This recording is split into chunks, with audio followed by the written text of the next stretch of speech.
Fecha os olhos por um segundo e imagina o jardim do Éden. Estás a ver uma macieira, um casal nu, uma serpente que fala, talvez umas nuvens fofas e um portão dourado. Essa imagem está errada. Quase toda ela. E não é porque alguém te mentiu de propósito. É porque algures entre o hebraico original e as pinturas do Renascimento, a verdadeira história ficou soterrada. Soterrada sob séculos de arte, tradição e recontos que se foram afastando lentamente daquilo que o Gênesis realmente diz. Quando te sentas e lês os capítulos 2 e 3 do Gênesis, palavra por palavra, o que encontras é tão diferente da versão popular que levanta uma questão séria. Como é que os detalhes da história mais famosa da humanidade se afastaram tanto da fonte original? Não há nenhuma maçã. A serpente nunca é chamada de Satanás. E o jardim em si é descrito com rios reais e localizações reais que podes procurar num mapa agora mesmo. Então hoje vamos ver 7 coisas que as pessoas acreditam sobre o Jardim do Éden que a Bíblia simplesmente não diz. E não são pequenas picuinhices. Algumas destas mudam fundamentalmente o significado da história. No final deste vídeo, vais ler o Gênesis como nunca o leste antes, e talvez nunca mais vejas esta história da mesma forma. Vamos a isto. Número 7. Não há nenhuma maçã. Nunca houve.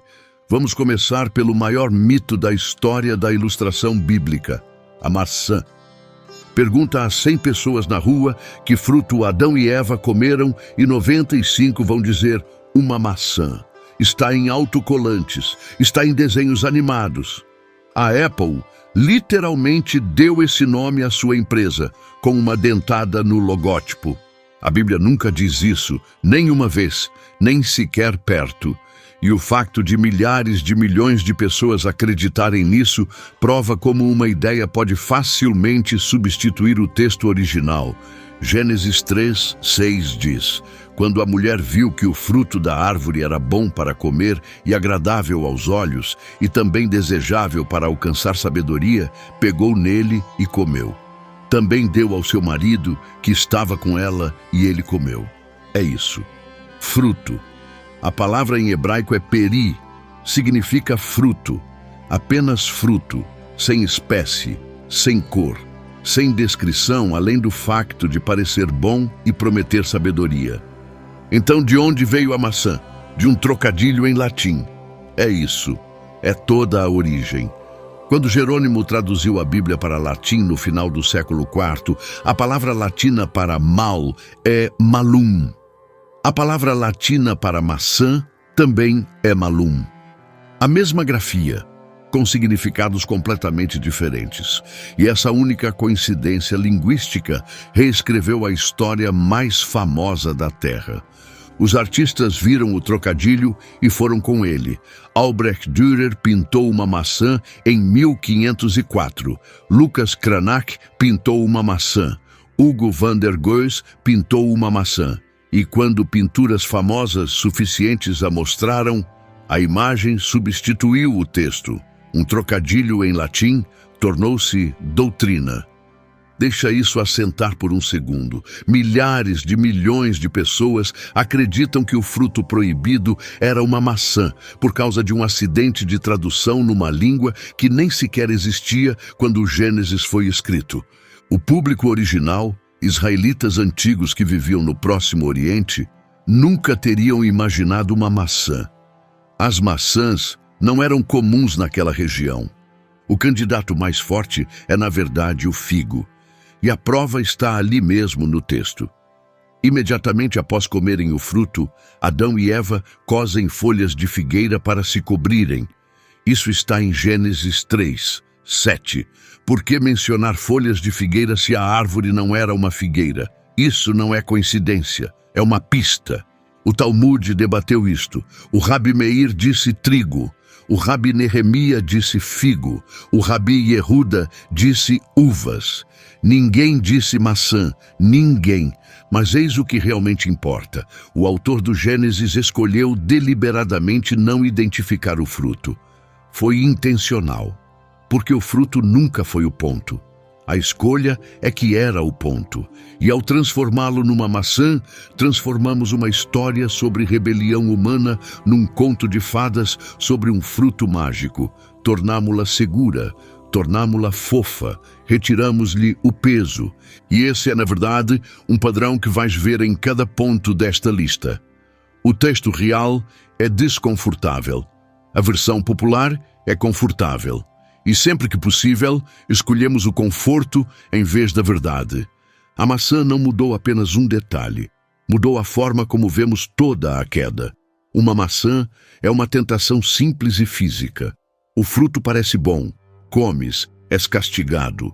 Mas o texto real diz que o fruto era desejável para alcançar sabedoria. Isso não é um lanche. É uma decisão existencial. Eva não tinha fome. Ela queria saber algo, queria ser algo. Esse é um tipo completamente diferente de tentação, e é um que o mito da maçã convenientemente apaga. E já que estamos em Gênesis 3, 6, há algo mais escondido nesse versículo que quase ninguém repara. Volta atrás e lê o final da frase. Também deu ao seu marido, que estava com ela, e ele comeu. Que estava com ela. 4 palavras. E elas destroem a versão mais popular desta história. A forma como esta cena é normalmente contada, Eva está sozinha junto à árvore. A serpente fala com ela. Ela come o fruto. Depois vai procurar Adão algures no jardim e convence-o a comer também. Essa é a versão das pinturas. Essa é a versão dos filmes. Essa é a versão que foi usada durante séculos para enquadrar Eva como a única instigadora, o elo fraco, aquela que arrastou o marido para o pecado. Mas o texto diz que ele estava com ela, presente, ali mesmo ao lado, durante toda a conversa com a serpente. Adão não foi enganado à distância, não foi manipulado pela mulher. Estava ao lado dela, a ouvir a serpente, a vê-la comer, e depois pegou no fruto da mão dela e comeu. Sem protesto, sem objeção, sem espera, Deus disse que não devíamos. Nada. Silêncio. E depois participação. Essa é uma história completamente diferente daquela que nos contaram. Eva não arrastou Adão para o pecado. Adão assistiu a tudo e escolheu participar. O pecado dele não foi ter sido enganado, foi ficar ali, sabendo e não fazer nada. E durante milhares de anos, a versão popular de alguma forma deixou essas 4 palavras de fora. Que estava com ela. Vale a pena perguntar como isso aconteceu. O mito da maçã é honestamente o menos perturbante desta lista, porque o segundo maior mito sobre o Éden não é sobre o que eles comeram, é sobre quem os tentou. E o que o Gênesis realmente diz sobre a serpente deveria deixar-te profundamente desconfortável. Número 6. A serpente nunca foi chamada de Satanás, e os teólogos debatem isto há séculos. Este pode ser o ponto mais surpreendente da lista. Então vamos devagar e vamos ver o que o texto realmente diz. Em cada filme, cada pintura, cada sermão, a serpente no jardim é apresentada como o diabo disfarçado. Satanás vestiu um fato de cobra e enganou Eva. Essa é a história que toda a gente conhece. O Gênesis não diz isso, de todo. Ora, a serpente era mais astuta do que qualquer animal do campo que o Senhor Deus tinha feito. A serpente é classificada como um animal do campo, um animal, uma das criaturas de Deus. É chamada Arum em hebraico, que significa astuta ou esperta, mas em nenhum lugar do Gênesis, nem no capítulo 2, nem no capítulo 3, nem em qualquer parte do livro inteiro, esta serpente é chamada de Satanás, o diabo, Lúcifer, um anjo caído ou qualquer outra coisa além do que é, uma cobra. A palavra Satanás não aparece no livro do Gênesis, nenhuma única vez. Então de onde veio a ligação? Apocalipse 12, 9, aquela antiga serpente chamada Diabo e Satanás, escrito mais de 1000 anos depois do Gênesis. Agora, muitos cristãos leem isto como uma confirmação divina de que a serpente sempre foi Satanás, que a Escritura interpreta a Escritura e o texto posterior revela o que o texto anterior ocultava. Essa é uma posição teológica legítima e milhões de crentes fiéis a defendem. Mas há uma questão que vale a pena ponderar. O público original do Gênesis não tinha o livro do Apocalipse. Não o receberiam por mais de 1000 anos. Então, o que é que eles entendiam quando ouviam esta história?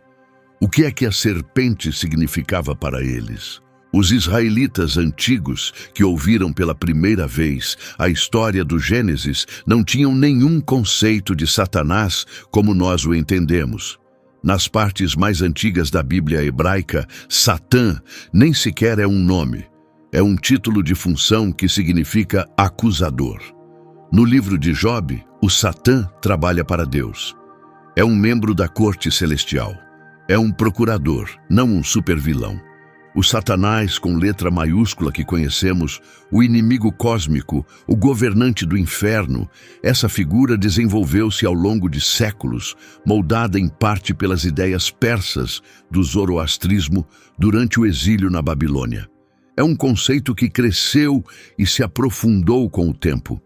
E embora textos posteriores possam ligar a serpente a Satanás, o autor do Gênesis escrevia num mundo onde esse conceito ainda não existia na forma que conhecemos. Então, o que era a serpente?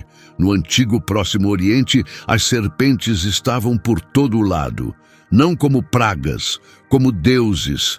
Os egípcios colocavam o Uraels, uma cobra erguida, na coroa de cada faraó. Representava a proteção divina e autoridade real. Quando olhavas para o governante do mundo antigo, o homem que controlava o Nilo e comandava exércitos, uma serpente olhava de volta para ti. Os cananeus adoravam divindades serpente ligadas à fertilidade e aos ciclos da vida. Imagens de serpentes aparecem em templos por toda a Mesopotâmia, esculpidas em paredes e moldadas em bronze. E até dentro da própria Bíblia, Números 21 descreve Moisés a levantar uma serpente de bronze numa vara para curar os israelitas. Uma serpente, como símbolo de cura divina. Então o público original do Gênesis vivia num mundo onde as serpentes representavam sabedoria, poder e o divino. E o autor do Gênesis pega nesse símbolo, nessa coisa que todos à sua volta reverenciavam, e transforma-a na criatura que destruiu o paraíso. Isso não é aleatório, é um ataque cultural deliberado. Aquilo que os teus vizinhos adoram, na nossa história, é o vilão. Isso é polêmico, isso é subversivo. E é muito mais interessante do que Satanás vestiu um disfarce. Mas eis o que muda quando retiras Satanás da equação. A tentação torna-se humana, torna-se tu. Deus de si mesmo não é uma pergunta de um gênio cósmico. É uma pergunta daquela parte da tua própria mente que duvida, que racionaliza, que sussurra, por que não? Isso não é menos assustador, é mais assustador. Porque não podes expulsar um pensamento como expulsas um demônio. Esses dois primeiros mitos são sobre detalhes que foram distorcidos ao longo do tempo. Mas o próximo vai mais fundo. É uma questão que tem estado escondida no Gênesis durante milhares de anos. E assim que a vês, não consegues deixar de a ver. Número 5. Adão e Eva podem não ter sido os únicos humanos na Terra. Este ponto requer paciência. Fica comigo. Depois de Caim matar Abel em Gênesis 4, Deus expulsa-o. E Caim diz algo que levanta uma questão que o texto nunca responde diretamente. Qualquer um que me encontrar vai matar-me. Quem? Quem o vai encontrar? Segundo a história padrão, existem 3 humanos vivos neste momento. Adão, Eva, Caim. É toda a espécie. Então, de quem exatamente é que Caim tem medo? Deus leva o medo a sério. Coloca uma marca em Caim e diz que quem o matar enfrentará uma vingança 7 vezes maior. Não se emite uma ordem de proteção divina para um homem que tem medo dos próprios pais. Depois, Gênesis 4:17. Caim conheceu a sua mulher. De onde veio ela? Caim vagueia pela terra, expulso da sua família, e encontra uma mulher. A resposta habitual é: casou com uma irmã. Tudo bem, mas depois o mesmo versículo diz que ele construiu uma cidade. Uma cidade. Não se constrói uma cidade para uma família de 5 pessoas. Uma cidade requer uma população. Agora aqui é onde as pessoas ficam nervosas. Por isso, vou dizê-lo claramente.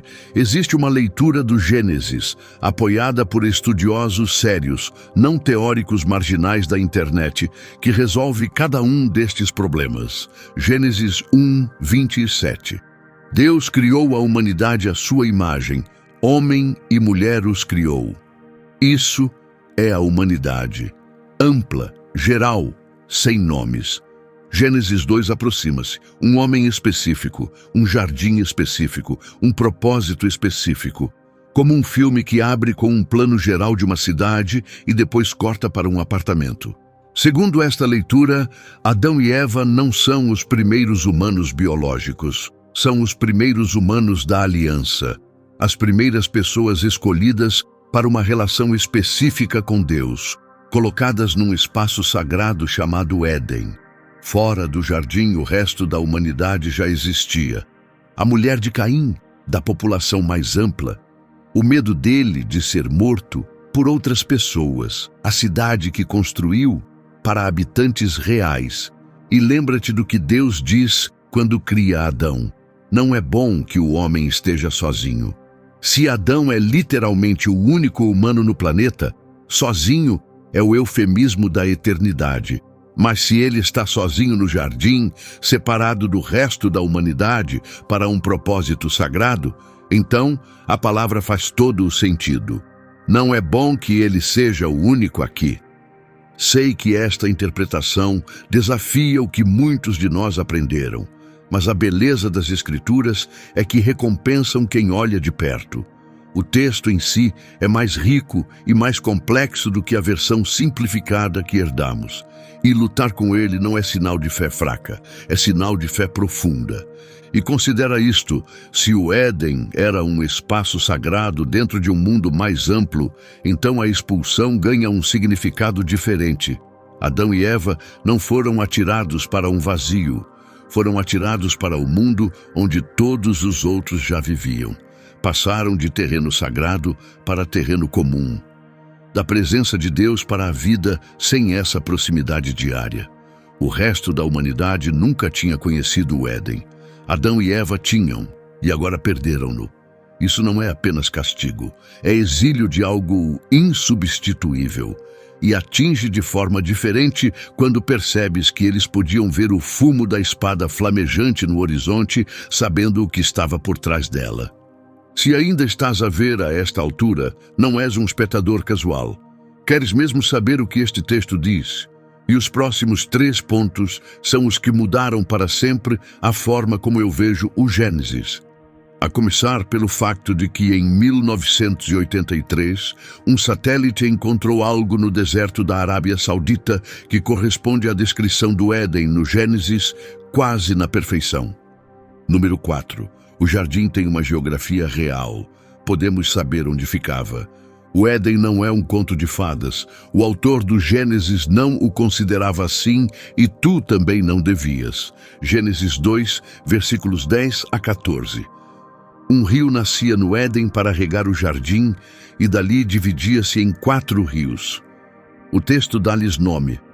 O Pison, que corre por Avilá, onde há ouro, bedélio e ônix.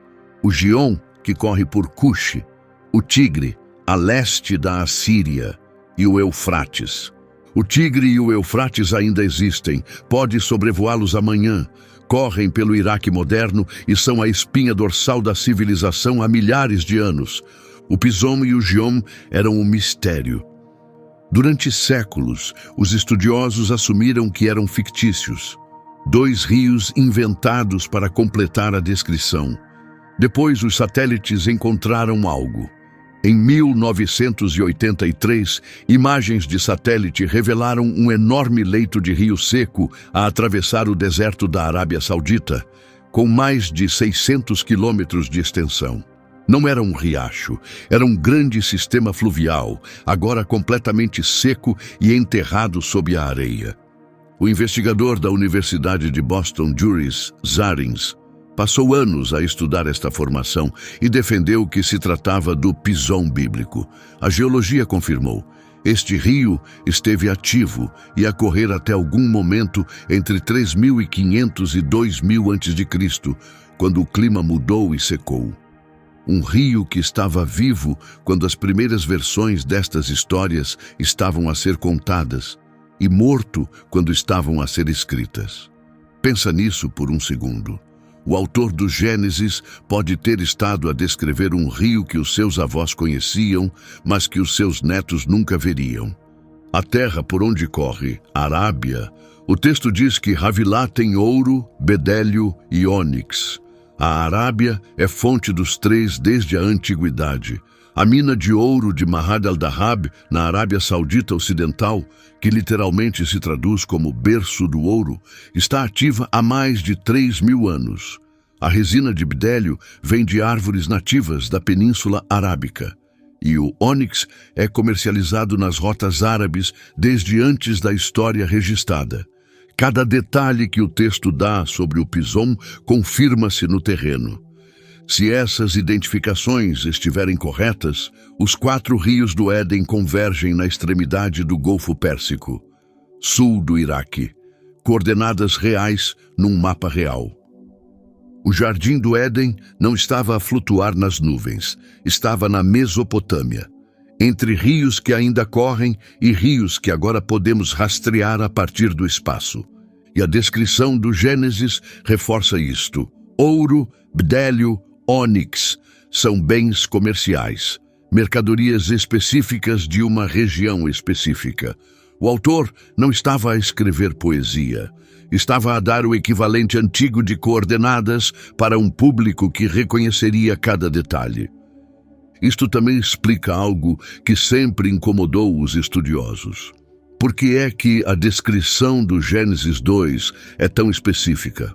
Por que é que o autor interrompe a narrativa a meio da história para dar uma nota geográfica de 4 versículos completa com depósitos minerais? Porque está a ancorar a história na realidade. Está a dizer, isto não aconteceu num mundo de fantasia, aconteceu aqui, em terra que tu conheces, perto de rios de que já ouviste falar. Pensa no que isso significa para a expulsão. Adão e Eva não perderam o acesso a um sonho ou a uma metáfora. Perderam um lugar real, um local físico que o público original acreditava existir, algures por aí, mesmo fora do alcance, guardado, inacessível, mas real. Isso deveria atingir de forma diferente, porque um conto de fadas que perdes é triste, um lugar real que perdes, isso é devastador. Agora, toda a gente se lembra da árvore proibida, a árvore do conhecimento do bem e do mal. Mas havia uma segunda árvore no centro do jardim, e o facto de ninguém falar dela pode ser a maior falha da cristandade popular. Número 3. Havia 2 árvores, e temos estado obcecados com a errada. Gênesis 2, 9. A árvore da vida estava também no meio do jardim, e a árvore do conhecimento do bem e do mal. 2 árvores, no mesmo versículo, ambas no centro, ambas extraordinárias. E, no entanto, se foste à igreja toda a tua vida, provavelmente ouviste 1000 sermões sobre a árvore do conhecimento e talvez 5 sobre a árvore da vida. Esse é um desequilíbrio impressionante, porque quando realmente segues o que a árvore da vida significa, muda toda a história. Deus diz em Gênesis 3, 22, logo após a queda, o homem tornou-se agora como um de nós, conhecendo o bem e o mal. Não se pode permitir que estenda a mão e pegue também da árvore da vida e coma e viva para sempre. Essa é a razão da expulsão. Lê outra vez. Deus não os expulsou apenas como castigo, expulsou-os para os impedir de comer da árvore da vida no seu estado decaído. A árvore da vida concede imortalidade e esteve ali o tempo todo. Antes da queda, ambas as árvores estavam disponíveis. Deus proibiu apenas uma, a árvore do conhecimento. A árvore da vida estava livre para comer, sem restrição, sem aviso, sem vedação. Então Adão e Eva viviam num jardim onde a imortalidade estava ali mesmo ao alcance, todos os dias, a uma árvore de distância da proibida. E escolheram a outra árvore. Isso reformula completamente a queda. Não se trata apenas de quebrar uma regra, trata-se de escolher o conhecimento em vez da vida, escolher compreender o mal em vez de viver para sempre sem ele. Tinham a vida eterna ao alcance do braço e passaram por ela para ir buscar a única coisa que Deus disse para não tocar. Se isso não te abala um pouco, lê outra vez. Agora pensa nisto. O que teria acontecido se tivessem comido da árvore da vida primeiro, antes de tocar no fruto proibido? O texto não diz, mas a implicação é avassaladora. Teriam sido imortais, inocentes, a viver para sempre no jardim, a caminhar com Deus todas as tardes. Toda a história do sofrimento humano, morte, guerra, doença, tudo isso depende da ordem em que duas pessoas se aproximaram de duas árvores. Isso não é um conto de fadas, é uma tragédia à escala cósmica. E nós temos reduzido tudo a quebraram uma regra e foram castigados. A árvore da vida não desaparece da Bíblia depois do Gênesis. Assombra toda a narrativa como uma promessa. Os provérbios continuam a referenciá-la. E no último capítulo do Apocalipse, ali está ela de novo. De cada lado do rio estava a árvore da vida, que produz 12 colheitas de fruto, dando o seu fruto todos os meses. E as folhas da árvore são para a cura das nações. Primeiros 2 capítulos da Bíblia. Árvore da vida disponível. Últimos 2 capítulos da Bíblia. Árvore da vida disponível outra vez. Tudo o que está entre os dois, essa é a história da humanidade a tentar voltar a ela. Mas quase nunca falamos disso, porque estivemos tão focados na árvore que causou a queda que nos esquecemos da árvore que oferecia a cura. O próximo ponto é sobre o próprio Deus. E o que o Gênesis diz que ele fez no jardim é tão físico, tão íntimo e tão estranho que os teólogos têm tentado explicá-lo durante 2000 anos. E não deviam. Número 2. Deus caminhou pelo jardim, fisicamente, como uma pessoa. Gênesis 3, 8. Ouviram o som do Senhor Deus a caminhar no jardim na brisa do dia. Não a descer do céu, não a troar de uma nuvem, a caminhar por um jardim, na brisa da tarde, como alguém que passeia depois do jantar. A palavra em hebraico é mitalek, forma reflexiva, significa passear de um lado para o outro, calmamente. O tipo de caminhar que fazes quando não tens pressa, a apreciar o ar. A brisa do dia é Ruach Hayom em hebraico. Literalmente, o vento do dia, a brisa da tarde, aquela hora dourada antes do pôr do sol, quando o calor abranda. Isto é Deus num passeio ao fim do dia, e o texto sugere que não era a primeira vez. Adão e Eva ouvem o som e reconhecem-no imediatamente. Conhecem este som, conhecem esta rotina. Deus já fez isto antes. Talvez todas as tardes.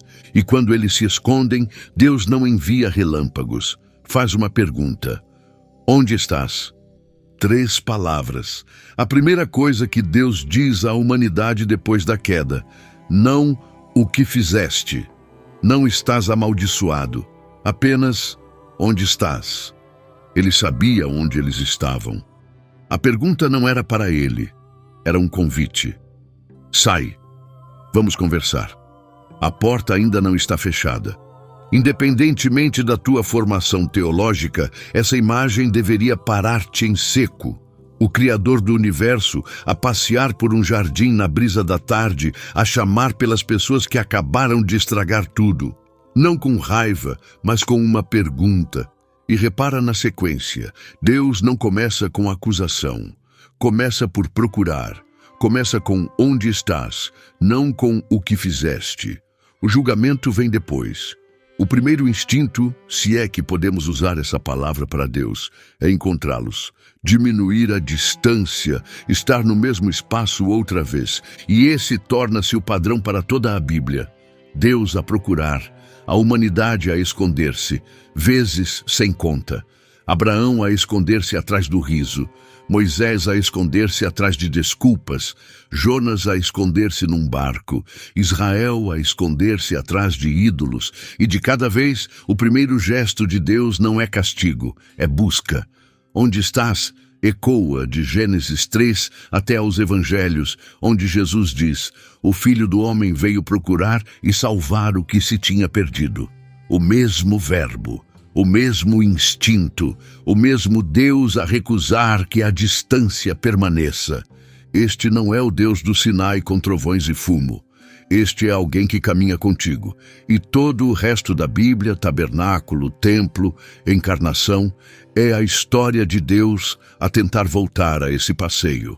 A tentar fechar a distância que se abriu em Gênesis 3. O Éden não era apenas um habitat, era uma relação. E perdê-lo não foi apenas perder um lugar, foi perder a proximidade de Deus, física, tangível, proximidade na brisa da tarde. E isso leva-nos ao último mito, aquele que pode importar mais do que todos os outros juntos, porque a questão do que aconteceu ao Éden depois da queda muda o sentido de toda a Bíblia. Número 1. Nunca se disse que o Éden foi destruído, e isso muda tudo. Quando Adão e Eva deixaram o jardim, o que lhe aconteceu? Toda a gente diz o mesmo. Foi destruído, o dilúvio acabou com ele, desapareceu. A Bíblia não diz isso em lado nenhum. Gênesis 3, 24. Colocou no lado leste do jardim do Éden querubins e uma espada flamejante que girava em todas as direções para guardar o caminho para a árvore da vida. Guardar o caminho para a árvore da vida. Não destruiu o jardim, não queimou-o, não apagou-o da existência. Guardar. Guarda as coisas que existem, guarda as coisas que são valiosas. Não se colocam sentinelas angelicais com armas de fogo à porta de algo que já não existe. O texto diz que o Éden continuou, fechado, guardado, inacessível aos humanos, mas presente. A narrativa do dilúvio em Gênesis 6 a 9 nunca menciona o Éden, nem uma vez. A ligação entre o dilúvio e a destruição do Éden existe inteiramente nas nossas suposições, não num único versículo das Escrituras. E a tradição judaica compreendia isto. O Talmud discute Gan Eden como um lugar real e duradouro para onde as almas justas vão após a morte. O Midrash elabora sobre a sua existência contínua.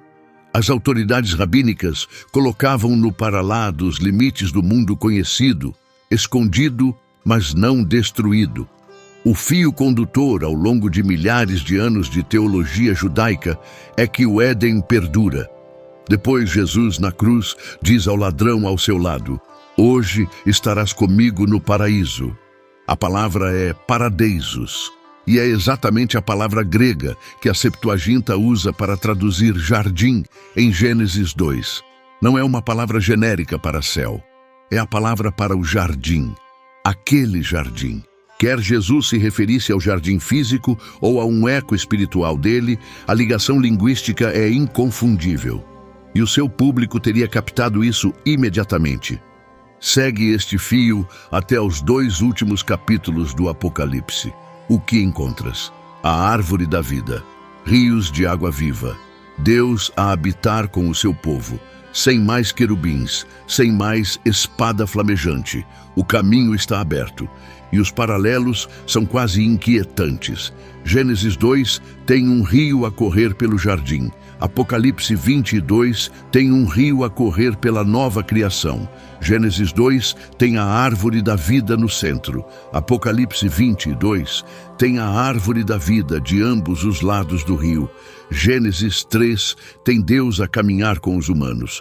Apocalipse 21 diz: a morada de Deus está agora entre o povo e ele habitará com eles.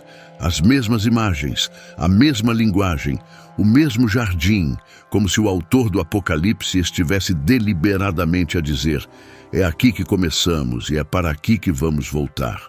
Primeiros 2 capítulos da Bíblia: um jardim, Deus e a humanidade juntos. Últimos 2 capítulos: um jardim, Deus e a humanidade juntos outra vez. Tudo o que está entre os dois é a ponte. Se o Éden nunca foi destruído, mas apenas guardado, então a Bíblia não é uma tragédia. Não é uma história sobre um paraíso que perdemos para sempre. É uma história sobre uma porta que ainda não abriu. A espada flamejante não é uma lápide, é um cadeado. E toda a Bíblia, cada página, cada profecia, cada sacrifício, cada ressurreição é a história da chave. Não uma perda irreversível. Promessa, regresso. Um passeio na brisa da tarde que foi interrompido, mas nunca cancelado. Sem maçã. A serpente não é Satanás. Adão e Eva podem não ter estado sozinhos. O Éden tem uma geografia real que os satélites começaram a confirmar. Havia 2 árvores e estivemos fixados na errada. Deus caminhou pelo jardim como se fosse a coisa mais natural do universo. E o Éden nunca foi destruído. 7 coisas que a Bíblia não diz sobre o Jardim do Éden. 7 coisas que mudam toda a história. E todas elas estão ali no texto, à espera de alguém que realmente o leia. O Jardim do Éden não era um conto de fadas. Era um convite. E se a Bíblia estiver certa, esse convite continua aberto. A história dos Nefilins, os filhos de Deus que casaram com mulheres humanas em Gênesis 6, está no ecrã agora mesmo.